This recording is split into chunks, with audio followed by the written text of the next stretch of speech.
This is the start of a pond building project. I have 3 ponds scheduled, actually 2, a silt pond, a wildlife pond, and a wetland area. Now this is actually going to be a wildlife pond, so it's going to be clay lined, so we'll dig it about 3 feet deep and we'll add about a foot of clay. And this is actually a contour dam. It's actually relatively flat here, and this corner here, this line that runs all the way around and the line that runs along the back that looks like it's kind of going into that hill a little bit, that's all on contour. That's all actually a perfectly level line. So there'll be a little bit, the majority of the wall is going to be on that back side, and it's going to get to be about 2 feet tall, and there'll be a smaller wall along the driveway here that sort of gradually gets smaller and smaller as it gets higher up the driveway here. Now the material that's going to come out of here, because I have a loam type soil, we're going to bring in clay, so we'll line it with clay, which means we'll dig it out about 3 feet deep, and then we'll bring in about a foot of clay and compact it. Now I'm going to have a lot of soil that's going to come out of here, so I've actually got a hugelkultur project planned, and as you can see, the wood's already set up on contour, and the nice thing is it's very, very close to this pond here, so we'll be able to easily move the soil from here to there and make our berms. So this is the site of the future wildlife pond, and this is going to be about a 2-foot clay lined pond, 2-foot deep clay lined pond, specifically for bringing in diversity. And basically what we did was we came in here with the tooth bucket on the skid steer, dug everything out, and we dug out about 3 feet, and so we're going to add about a foot of clay. So the soil is loam, and it's not going to be good for compaction, certainly not good for a pond that's not going to leak. So what we're going to do is dig this all the way out to 3 feet deep, and then bring in about a foot of clay, and then we'll slope the sides in. Along the wall side, we'll slope it in about 3 to 1. On the shore side, we'll slope it in about 2 to 1.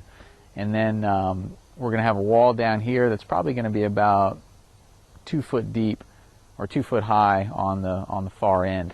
And we'll make sure that we've got a good compacted keyway going up, good compacted clay keyway going up the wall. This is the end of day 3 on the natural pond project.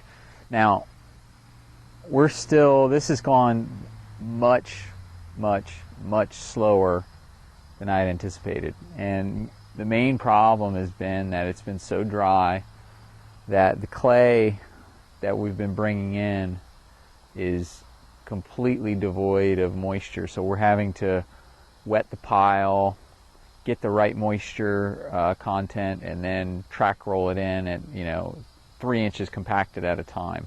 And the issue is sometimes it's too wet, sometimes it's too dry, and it's one of those things with compaction where it's like the 3 little bears. It's got to be just right. This will give you another view of the pond. It's going to be at its deepest down here. It's going to be about 2.5 feet deep. At the shallow, it's going to be about 1.5 feet, and then it eventually tapers up to the shoreline. So that's going to allow all the runoff from the driveway and from those swales to eventually end up here. In the past, we had a lot of standing water in here, so I know that when we get rains, we're going to have water inundating the pond. Now we do have a very, very small wall, which would probably be about 6 inches up in here, and we're almost there now. We got maybe 3-4 inches to compact more in here, and then we should be good. Now we do need to taper the walls. The walls, I think, they're too steep, and I think it's going to be difficult for the pond not to leak on the walls. I don't think we're going to have any problems with the bottom leaking, just because we've run over it so many times with the compactor, just in trying to do the sides, that the bottom's not going to leak. But if it's going to leak, it's going to either leak on the sides or it's going to leak through that pipe.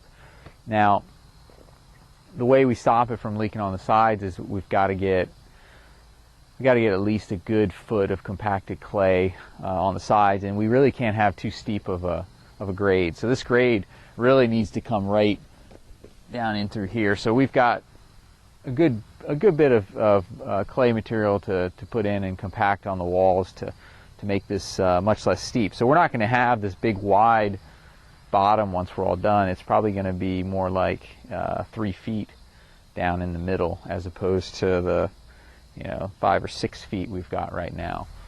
This, in my opinion, is the hardest part of this pond, is getting the pipe through the back wall and out without allowing the water to pass through the pipe. So I would much prefer to use a spillway. If I can use a spillway on my pond and not have to worry about running a pipe through the wall, I would much prefer to do that. The way this pond was set up, there really isn't a logical place to run a spillway without having to run it over the back wall, which I definitely don't want to do. So we ended up with a pipe. Not the end of the world, but that's where we are. The problem with running a pipe through here is that, first of all, I can't run the compactor on this area.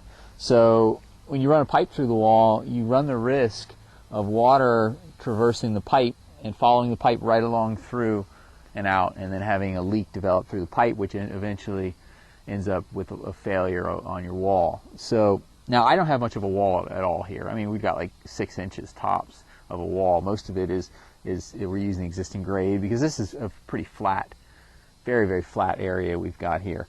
So what I did was, we've got a baffle here on the back, and we just basically poured a concrete form over the pipe, and then I packed in clay mixed with sodium bentonite. So that way it's going to be, and I used and I hand tamped it and did the best I could doing it by hand.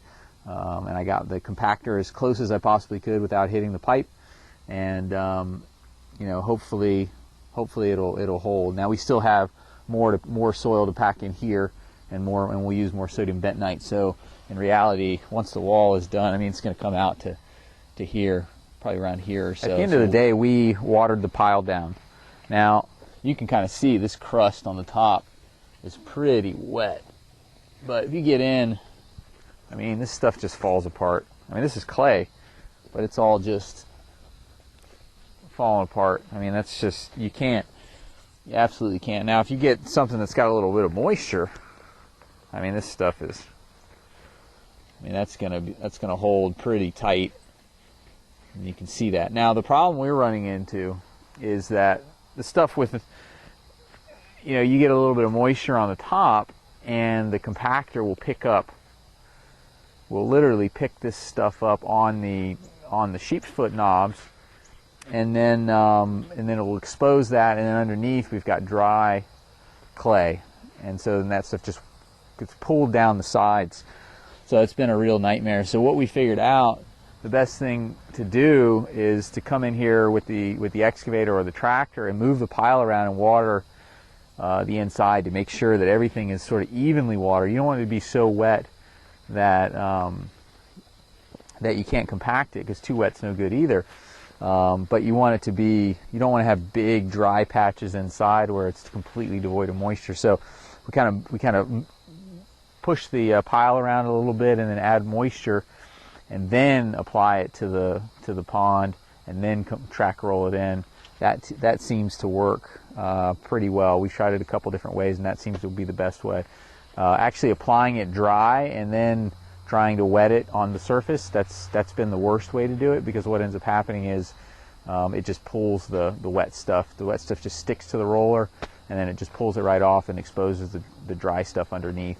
So that's a really poor way of doing it. So if you run into this situation where you're don't have the moisture content that you need, and you need to add water, you got to mix it in the pile, and and apply it with the right moisture content, and then roll it in. It tends to work a lot better than applying it dry and trying to water it on the banks. The other thing that happens when you do that is all the water runs to the bottom, so the banks continue to stay too dry, and then on the bottom gets to be too wet. Natural pond is just about finished. We've got the clay rolled in, the depth is set right, the stand-up pipe is set in, so we've got the water level at the appropriate height.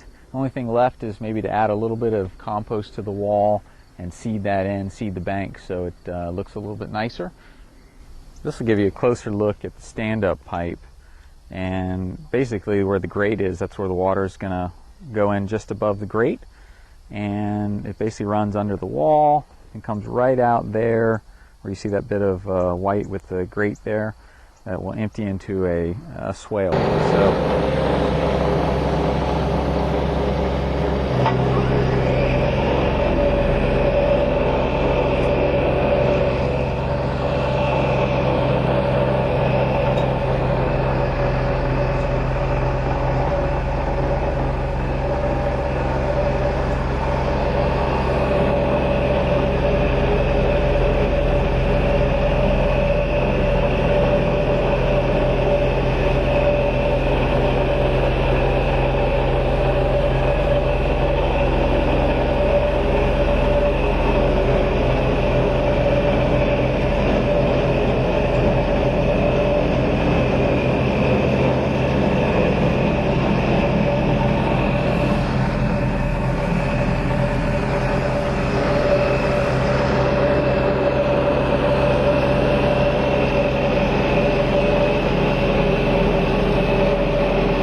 putting the final touches on the natural pond.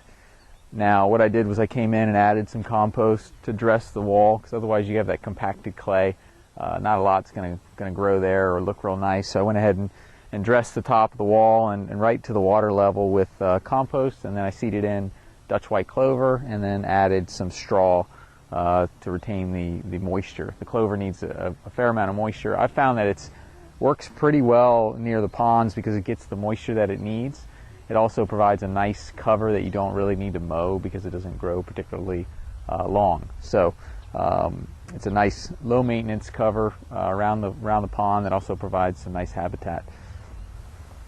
Another important piece is I made this little swale on the driveway to make sure I'm catching everything off my driveway, and then also the runoff from these top swales. So basically I made a little swale here that drops right into the entrance of the pond, so that should work out real nice to catch all that runoff before it runs down the driveway. The other big benefit of that is it's not going to erode. I'm not going to have the erosion on my driveway that I once did. So our stand-up pipe is right here. It runs through the back of the wall. It's packed pretty tight with clay and sodium bentonite, and then we've also got the concrete baffle, and then it runs right down here into this swale. I'll get you a little closer. As you can see, we've got a little bit of water still trickling off from where I was running the hose. But early indications are that the seal on the pond is relatively tight. I haven't had a lot of, typically with a new pond you will have some seepage, but so far I really haven't seen a tremendous amount of seepage, and I'm not even 100% sure if I've seen any yet, but time will tell on that.